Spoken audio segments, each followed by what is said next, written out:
Assalamualaikum warahmatullahi wabarakatuh. Selamat berjumpa kembali bersama kita akan membuat resume fundamental saham. Kali ini tanggal 11 Juni 2024 ya. Kita akan membahas 4 emiten yang sudah melaporkan laporan keuangan triwulan 1 mereka ya di 2024, yaitu Indi, PGEO, Avia, dan Abda ya. Mereka ini berbeda-beda sektor, tapi tidak masalah, kita akan membahas mereka ya. Dan saham-saham yang saya bahas ini adalah rata-rata market cap-nya itu di atas 3 triliun ya. Pembahasan kita nanti akan beriringan, maksudnya adalah sesuai urutan Indi, PGEO, Avia, dan Abda. Sebelum kita lanjut, saya ingin menyampaikan bahwa analisa ini adalah bahan pemikiran tambahan, bukan perintah untuk melakukan aksi beli atau jual. Ini sebenarnya lebih kepada studi berdasarkan data-data. Oleh karena itu, ini sebagai bahan pertimbangan saja ya. Dan karena investor itu punya pemikiran yang berbeda, punya cara yang berbeda, sehingga setiap investor itu mempunyai cara masing-masing untuk menentukan hasil dari sebuah emiten mereka ya. Baik, analisa kita berdasarkan analisa fundamental, khususnya kepada value investing, karena berdasarkan data-data yang sudah disampaikan oleh perusahaan dan kemudian di analisa lagi di sekuritas-sekuritas sehingga mendapatkan data-data yang kemudian kita analisa lagi untuk menjadi sebuah deskripsi ya. Baik, yang pertama kita akan membahas Indi ya. Yang pertama kita akan membahas Indi. Namun sebelum kita lanjut, apabila Anda menemukan video ini dalam bentuk video pendek, maka silahkan klik di bagian bawahnya ya. Di bagian bawahnya, karena di bagian itu adalah link untuk pembahasan materi kita secara lengkap ya. Dan apabila dirasa pembahasan kita ini bermanfaat, jangan lupa untuk klik subscribe, like, dan share. Oke. Yang pertama ini Indika Energy ya. PT Indika Energy ini didirikan di tahun 2000. Ini berarti sekitar 24 tahun dah ya. Kini menjadi salah satu perusahaan energi terintegrasi yang terkemuka di Indonesia. Portofolio bisnis perusahaan mencakup sektor sumber daya energi, jasa energi, dan infrastruktur energi. Jadi Indika Energy ini meliputi seluruh ya, sumber daya energinya, jasanya, dan infrastrukturnya. Ya. Perusahaan menyediakan produk dan layanan yang saling melengkapi, baik untuk pelanggan domestik maupun internasional ya. Mereka juga memanfaatkan peluang-peluang pertumbuhan di berbagai sektor di Indonesia.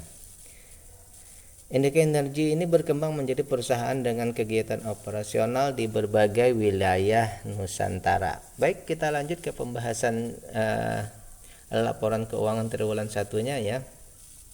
Yang pertama dari segi valuasi perusahaan dulu ya, nilai perusahaannya. Bahwa harga sekarang ini di 1.250 di harga hari ini ya.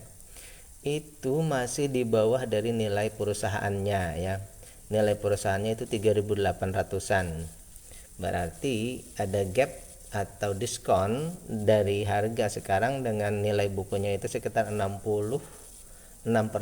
Berarti ada ruang bagi investor untuk mengejar nilai bukunya ya. Kalau yang seperti ini mungkin lebih mudah ya. Karena apa? Karena bukan perusahaan yang harus mengejar, tapi investor yang mengejar ya. Itu satu dulu ya. Yang kedua dari segi valuasi, bahwa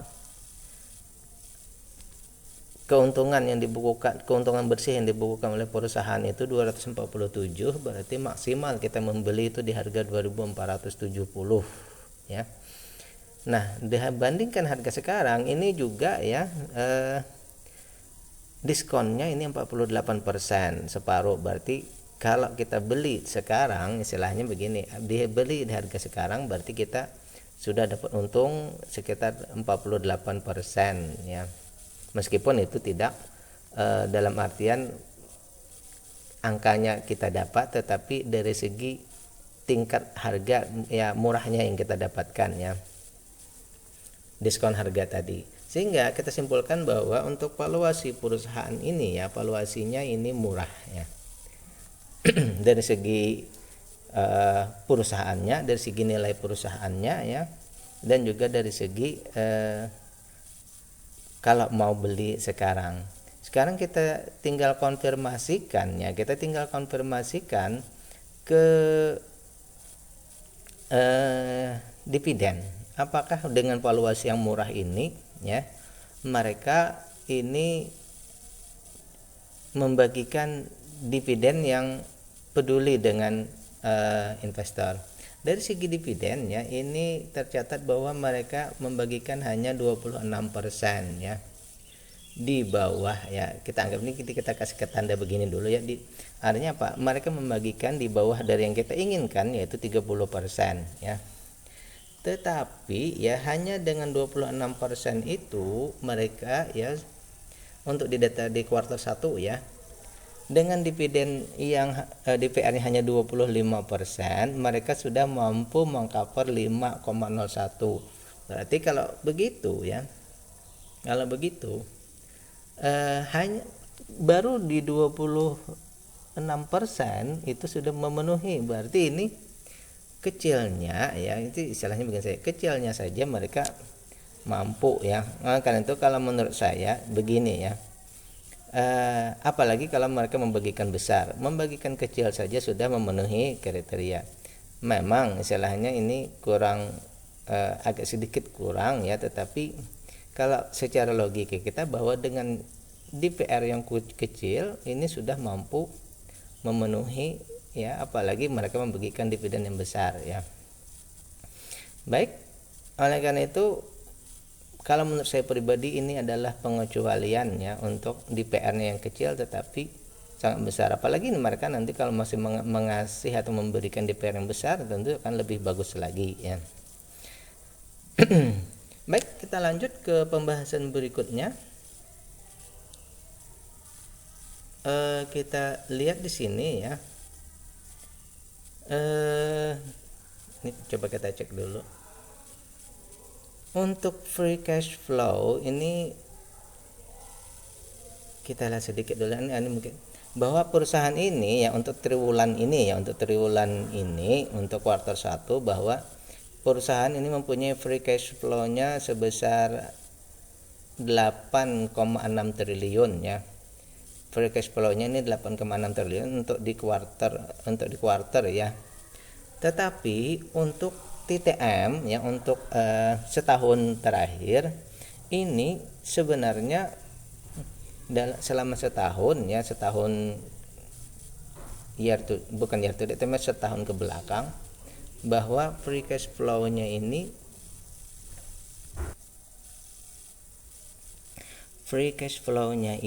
minus ya. Kalau setahun ini TTM ya 12 bulan terakhir itu malah minus Rp1.682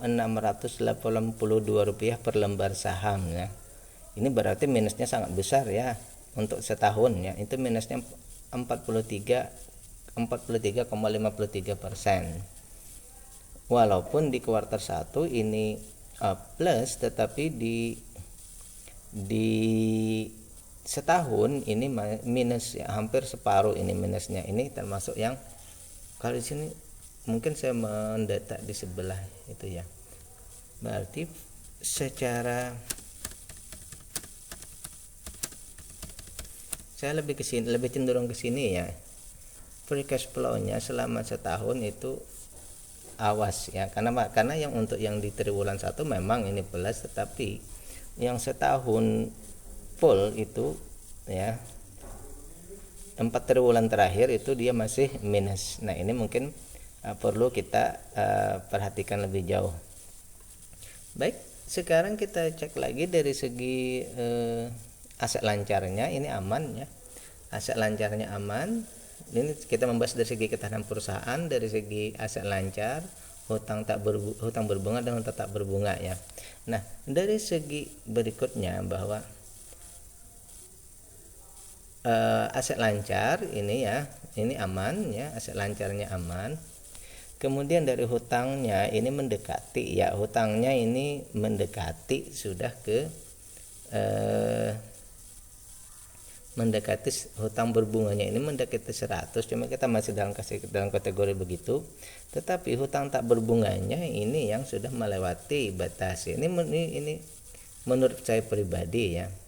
Karena tiap investor itu mempunyai opini yang berbeda. Bisa saja investor lain mengkategorikan bahwa misalnya hutang tak berbunga boleh sampai 2 misal ya, itu tidak masalah. Cuma kalau menurut saya pribadi, ini opini saya bahwa ini melewati batas ya. Itu dari segi ketahanan perusahaan, bahwa di sini ada concern tertentu ya.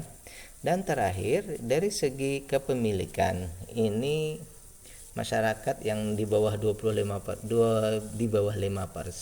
ya. Di bawah 5% itu hanya 33, yaitu masih dalam kategori normal.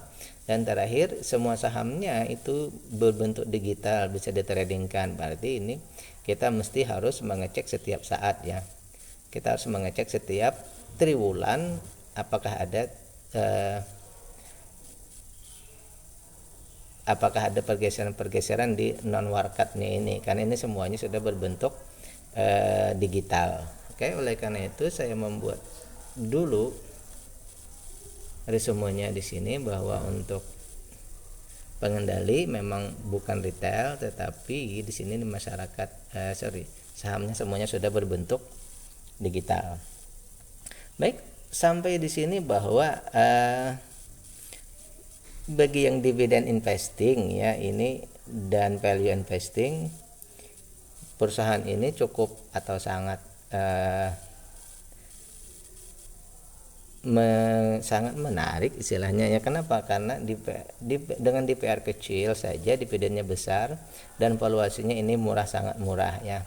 Tetapi concern kita ya, ini penting juga untuk dilihat bahwa haruskah perusahaan ini minus ya untuk setahun terakhir ya, 12 bulan terakhir itu minus, walaupun untuk di kuartal 1 ini plus ya.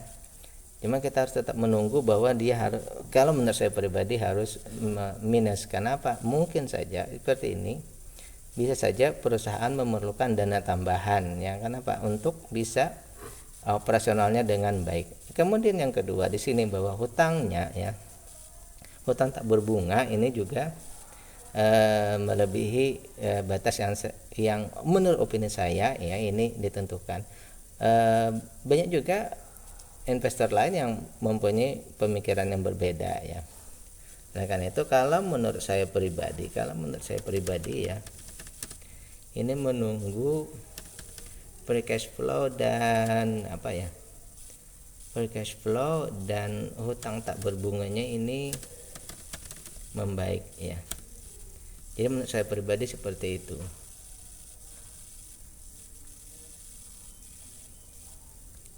Karena meskipun ini bukan divaluasi, tetapi ini hal sangat penting ya, sangat penting karena ini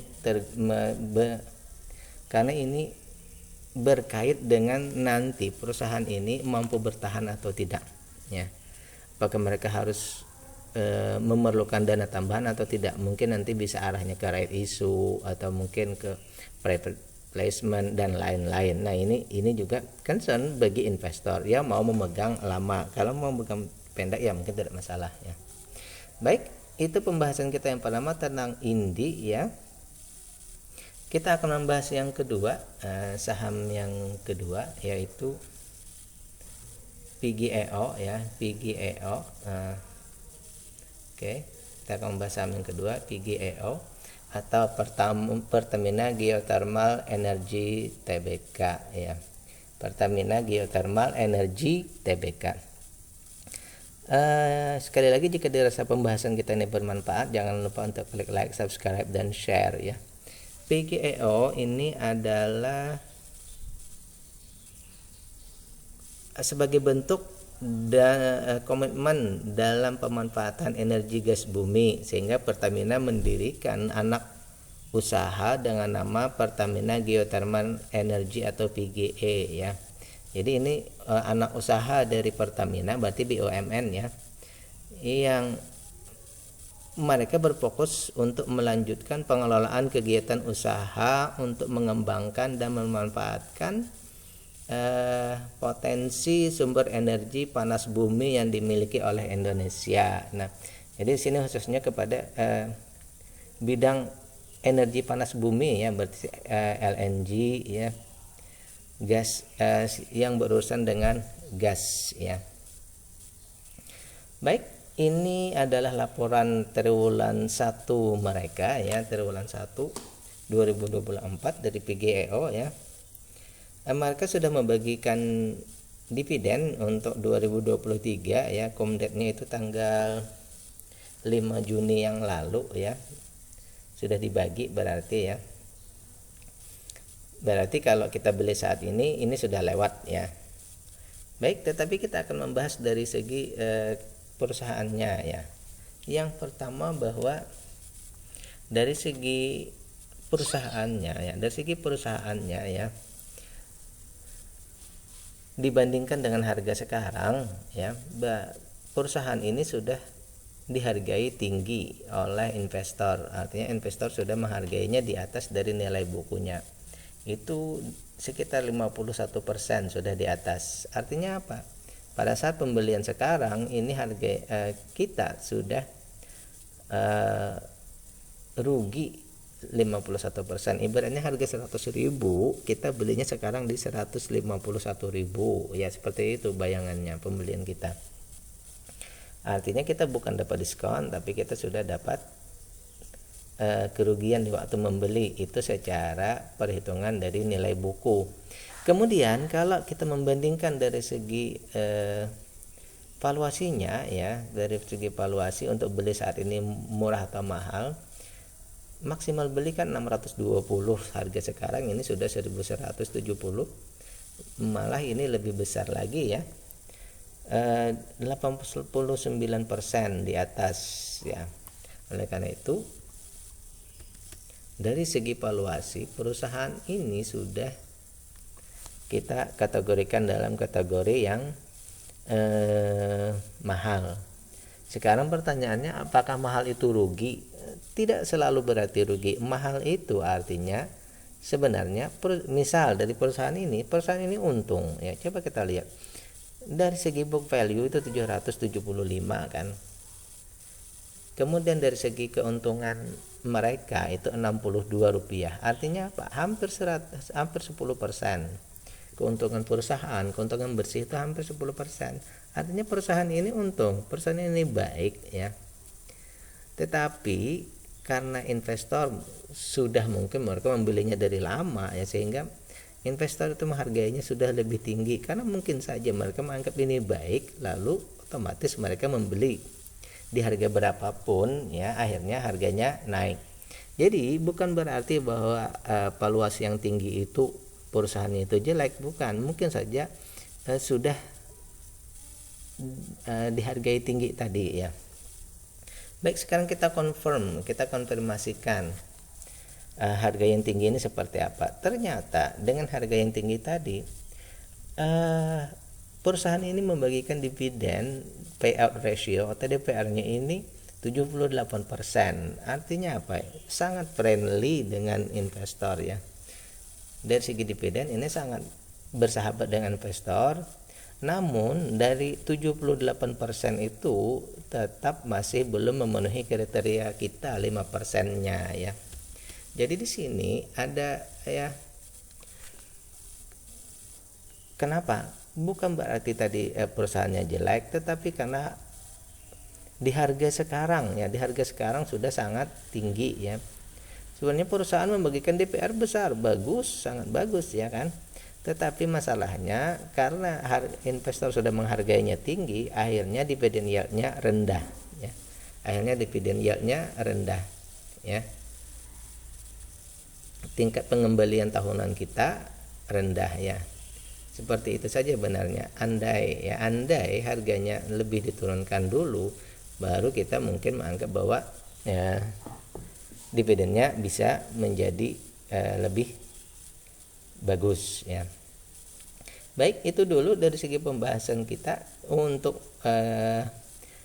dari segi valuasi ini mahal ya, tetapi perusahaannya bagus, untung. Kemudian dari segi dividen DPR-nya besar, tapi karena harganya sudah ketinggian tadi, otomatis dividen yield-nya agak kecil ya. Meskipun ini di atas dari inflasi 3% ya, ini memang sebenarnya sudah di atas inflasi 3%. Tapi menurut saya pribadi ini kan di bawah 5. Tetapi kalau Anda ingin berpatokan bahwa ini 4%, oke, bagi dividen investor boleh saja, tetapi begitu ya. Kemudian kita lihat dari segi free cash flow. Perusahaan ini ya, setelah usaha di triwulan 1 tadi, mereka punya kelebihan cash flow-nya 2 triliun ya, 2,6 triliun kelebihannya, atau disetarakan itu untuk triwulan 1 ya. Tapi untuk setahun terakhir ya, 12 bulan terakhir ini mereka setara 64 rupiah per lembar saham. Ini kelebihannya ya, free cash flow-nya, atau setara 8%. Ini sangat bagus ya. Dari segi free cash flow ini bagus, sangat bagus ya, 8%. Kemudian kita cek dari segi ketahanan perusahaan ya. Di sini current ratio atau aset lancarnya sangat luar biasa, 4 kali lipat. Hutang tak berbunga di bawah 50%, hutang berbunga di bawah 50%, dan hutang tak berbunga juga di bawah. Ini berarti dari segi ketahanan perusahaan sangat oke ya, hutangnya tidak akan mengganggu. Kan itu kenapa mereka mampu membagi dividen yang DPR yang besar tadi, karena hutang mereka kecil ya. Terakhir, dari segi kepemilikan masyarakat non-market yang di bawah 5% dan trading, mereka tidak investing ya. Ini hanya 12%, ini oke, 10% ya. Jadi yang di bawah 5% dan trading itu hanya 10%, oke. Kemudian terakhir, karena ini tadi kan sahamnya saham pemerintah ya, sehingga hanya 25% yang disediakan berbentuk digital yang bisa ditradingkan ya, hanya 25%. 75-nya milik pemerintah, tidak di tradingkan, sehingga sini aman ya. Nah, oleh karena itu kalau menurut saya pribadi, berdasarkan data ini, sebenarnya sekali lagi perusahaan ini sangat baik, satu. Yang kedua, DPR-nya besar tetapi dividen yield-nya kecil. Karena apa? Karena sudah dihargai tinggi tadi. Oleh karena itu, kalau menurut saya,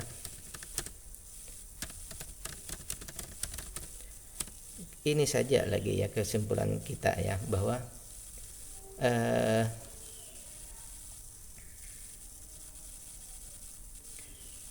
kita harus menunggu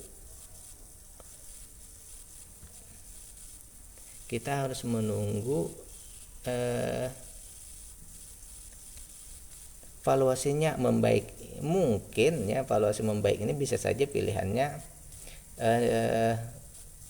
kinerjanya membaik sehingga book value naik. Cuma kalau seperti itu kemungkinan harganya juga naik ya. Kemungkinan yang lainnya ini adalah ya menunggu harganya turun dulu. Kalau seperti ini ya, yang paling mungkin harganya turun untuk bisa menjadikan semuanya stabil ya. Kalau book value-nya naik, biasanya itu harganya malah juga ikut naik ya. Baik, itu pembahasan kita yang kedua. Kita akan masuk pembahasan saham yang ketiga, yaitu Avia ya. Avia. Oke, kita cek dulu Avia. Kasih area black 10. Oke. Baik, jika dirasa pembahasan kita bermanfaat, jangan lupa untuk klik like, subscribe, dan share ya. Baik, Avia atau Avia Avian Tbk ya. Ini merupakan merek yang telah lebih dari 40 tahun memberikan warna bagi kehidupan jutaan keluarga Indonesia, itu kata-kata mereka ya.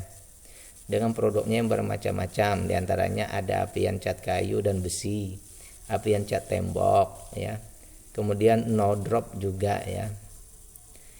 Jadi itu merek-merek yang terkenal dari mereka. Jadi ada cat apian baik cat luar atau dalam, cat kayu ataupun cat tembok, dan juga ada no drop ya. Kalau tidak salah ini merupakan perusahaan konglomerasi milik dari keluarga Tanoko ya. Baik, sekarang kita bahas dari segi valuasinya ya, dari segi perusahaannya, dari segi fundamentalnya. Yang pertama bahwa dari segi valuasi dulu ya. Nilai perusahaan ini adalah 163 per lembar saham ya, sementara harga sekarang sudah 540. Ini ciri-ciri konsumer ya. Sehingga harga sekarang ini 2,3 kali lebih mahal daripada harga wajarnya. Begitu juga dengan IPS-nya, dari segi valuasinya juga sudah 1 kali lebih mahal, 100% lebih mahal ya. Biar harga sekarang 100, seperti biasa saya katakan, berarti kita belinya di harga 200. Sekarang kita cek ya. Kita cek. Ternyata di sini perusahaan ini pertama untung ya. Berarti perusahaan ini baik-baik saja ya. Kenapa? Karena itu IPS-nya 27, nilai perusahaannya 163. Berarti ini lebih dari 10% ya. Coba kita cek dulu. 27 per 163, ini sekitar 16% ya.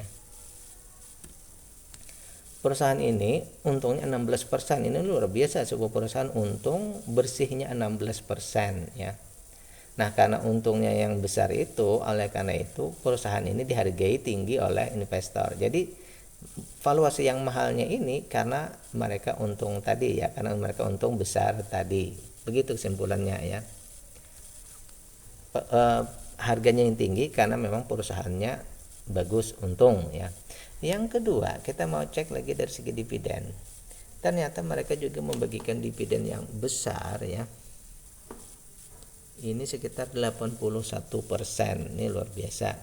DPR-nya 81% ya. Ini artinya sangat peduli dengan investor. Ini sangat luar biasa ya. Kenapa? Karena memang perusahaan ini berarti membagikan saham, membagikan dividen mereka ini sudah sangat besar ya. Oh ini salah tanda ya, salah memberikan tanda. Seperti ini, dividennya besar, tetapi permasalahan tadi adalah karena investor sudah menghargainya sangat tinggi, akhirnya setelah kita compare, setelah kita bandingkan dividen yang Rp22 ini di triwulan 1 dibandingkan dengan harga sekarang, otomatis yieldnya hanya 4,5%. Di atas nilai sebenarnya sudah di atas dari inflasi, tetapi kalau menurut saya pribadi di bawah kriteria saya ya. Ini opini ya. Jadi untuk hal yang dividen yield ini opini ya. Anda boleh membuat kriteria sendiri, tapi kalau menurut saya karena kurang dari 5% ini kecil. Biasa saja Anda membuat kriteria Anda sendiri ya. Oke, sekarang dari segi free cash flow, perusahaan ini juga punya, setelah di triwulan 1 free cash flow-nya itu ada sekitar 1 triliun ya, 1,3 triliun, ini sangat besar. Kemudian selama setahun terakhir ya, 12 bulan terakhir ini free cash flow-nya itu setara Rp22 ya. Ini juga sangat besar, sekitar 15% ya, 13% ya free cash flow-nya. Berarti ini sangat aman ya. Kemungkinan besar kalau misalnya tidak melakukan ekspansi ya, dan free cash flow ini sudah menghitung ekspansi dan lain-lain ya, semuanya itu setelah masih ada kelebihan uang. Kalaupun mereka ekspansi masih ada kelebihan ini 13%, sangat luar biasa ya. Sehingga free cash flow-nya aman. Saya ingatkan lagi bahwa free cash flow ini artinya sudah termasuk biaya ekspansi dan lain-lainnya. Oke. Baik, sekarang kita lanjut dari segi ketahanan perusahaan. Ini hutangnya sangat kecil, bahkan 0 ya. Hutang tak berbunganya hanya 13. Oleh karena itu kenapa aset lancarnya atau current ratio-nya juga besar sehingga 700%-an ya. Oke, lanjut. Dari segi yang berikutnya, dari segi kepemilikan, bahwa masyarakat di bawah 5% yang melakukan trading itu hanya 20%, dan saham yang beredar pun beredar sekitar 60% ya. Ini termasuk agak ya tidak masalah juga benarnya, karena masih ada 40% yang tidak dijual belikan. Berarti pengendalinya masih sebenarnya tetap peduli dengan saham mereka, tidak sepenuhnya berada di bursa ya. Oleh karena itu sebenarnya kesimpulan kita adalah perusahaan ini sangat baik, sangat bagus. Hanya mungkin pada saat kita membahas ini kita sebagai investor ini mungkin sudah agak terlambat, karena mungkin investor lain sudah lebih dulu ya. Gitu saja sebenarnya. Menunggu valuasi dan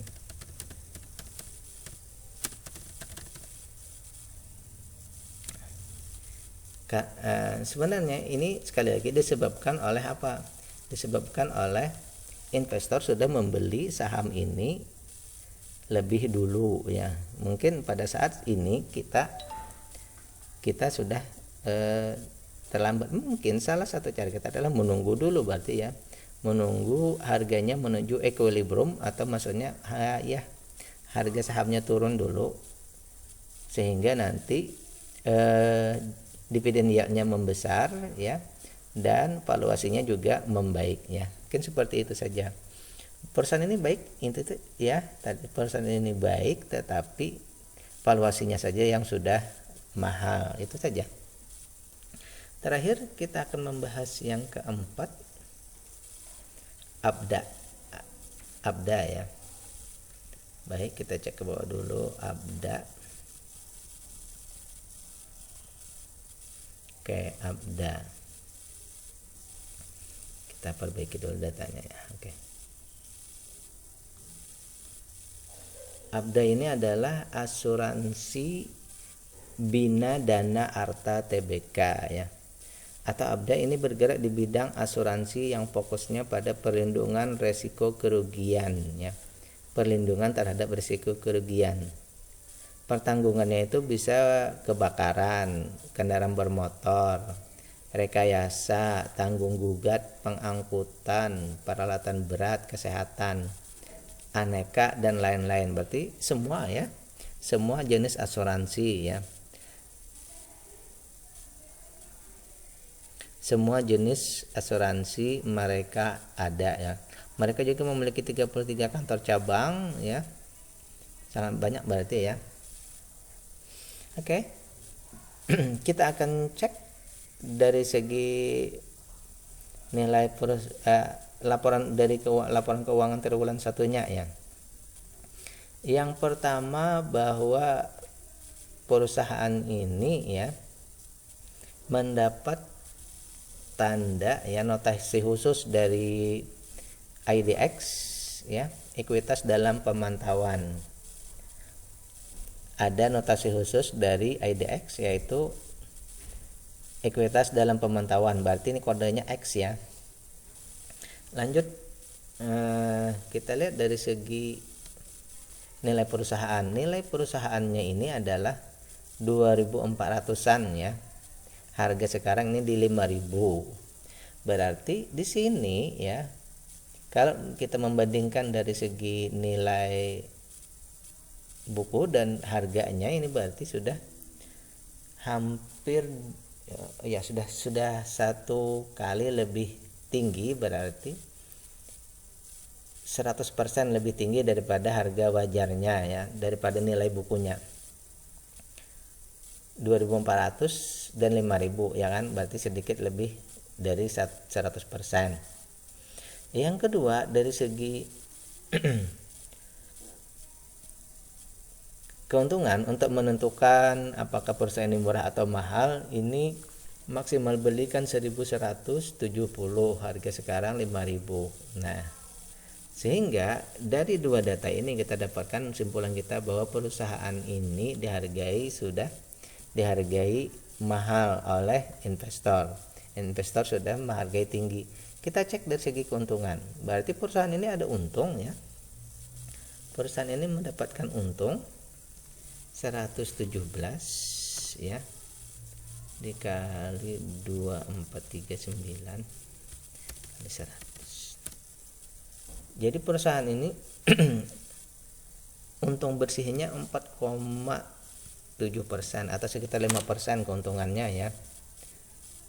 Kalau begitu di bawah 10%, keuntungan bersih di bawah 10% itu mungkin termasuk kecil ya.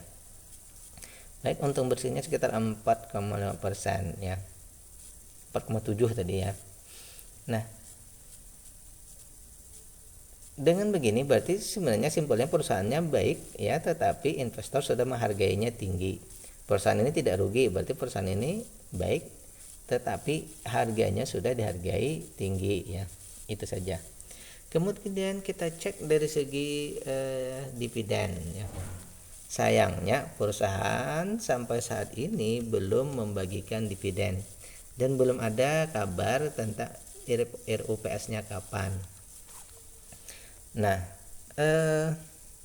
setelah dikonfirmasi dengan dividen, nah ini yang perlu kita cek nanti ya. Ternyata perusahaan tidak membagikan dividen. Sebagai investor tentu saja kita berharap adanya dividen. Baik, kemudian kita cek dari segi keuangan di triwulan 1 2024, ternyata perusahaan setelah melakukan usaha dan mungkin kalau ada ekspansi dan lain-lain, ternyata perusahaan ini membukukan free cash flow-nya minus 57 miliar ya. Dari usaha mereka di triwulan 1 itu kekurangan dana 57 miliar. Dalam setahun terakhir, 12 bulan terakhir itu kalau kita lihat bahwa perusahaan ini ya, kekurangan dana itu sekitar Rp92 per lembar saham dalam usaha mereka setelah ekspansi dan lain-lain ya. Ternyata free cash flow-nya itu mereka kekurangan Rp92 per lembar saham atau setara dengan 3%, 3,7% ya, kekurangan dananya dalam setahun terakhir ya. Nah, ini merupakan concern yang perlu kita awasi juga ya. Artinya apa? Perusahaan ini arus kas bebasnya malah minus ya. Ini mungkin saja nanti berimbas perlu ada misalnya perlu mencari dana talangan dan lain-lain, ataupun juga reissue, private placement dan lain-lain. Kalau misalnya perlunya sangat besar ya. Ini sekitar 3% kurangnya ya. Kemudian dari segi karena ini perusahaan investasi ya, sehingga untuk current ratio ataupun aset lancarnya tidak terlalu kita perhatikan. Hutangnya ini kosong, kemudian hutang tak berbunganya 79%. Oke, kita kategorikan oke saja ya di sini. Kemudian concern terbesar kita di sini bahwa masyarakat yang memiliki saham ini yang untuk trading bukan untuk investasi ya. Ini jumlahnya hanya 5,1%. Kalau menurut peraturan Bursa Efek atau IDX ini masih kurang ya. Berarti harus memerlukan lagi sekitar 2%. Nah, ini harus dikejar. Kalau tidak mungkin ini salah satu penyebab kenapa ekuitasnya dalam pemantauan, mungkin di situ ya. Mungkin salah satu ya. kenapa mereka masuk dalam notasi khusus. Mungkin di sini disuruh untuk memperbaiki atau menambah ya, sehingga nanti jumlahnya menjadi 7,5 minimal. Kemudian juga yang terakhir bahwa semua sahamnya juga berbentuk digital. Artinya semua sahamnya bisa ditradingkan, berarti kita perlu mengecek setiap saat. Baik, dari semua data ini kesimpulan kita bahwa perusahaan ini baik. Pertama, baik dulu dari artian valuasi ya. Namun sayangnya tidak membagikan dividen. Dari keuntungan perusahaan ini untung yang pertama. Yang kedua, perusahaan ini sudah dihargai tinggi sehingga valuasinya mahal. Kemudian perusahaan ini tidak membagikan dividen. Dan yang terakhir bahwa perusahaan ini free float-nya masih kurang ya. Nah, karena itu banyak concern yang harus diperhatikan. Kita harus menunggu free float-nya, kemudian free cash flow-nya, dan dividen membaik ya. Mungkin itu ya, ada 3 concernnya ya, sehingga nanti kalau misalnya semua diperbaiki bisa saja nanti valuasinya menjadi lebih baik ya. Jadi mungkin 3, yang pertama free float-nya, yang kedua free cash flow, yang ketiga dividennya. Kalau semuanya sudah membaik, otomatis nanti keuntungan mereka membaik, otomatis nanti dividen dan valuasinya juga membaik. Demikian pembahasan kita untuk 4 saham ini. Mudah-mudahan bermanfaat. Billahi taufiq wal hidayah. Assalamualaikum warahmatullahi wabarakatuh.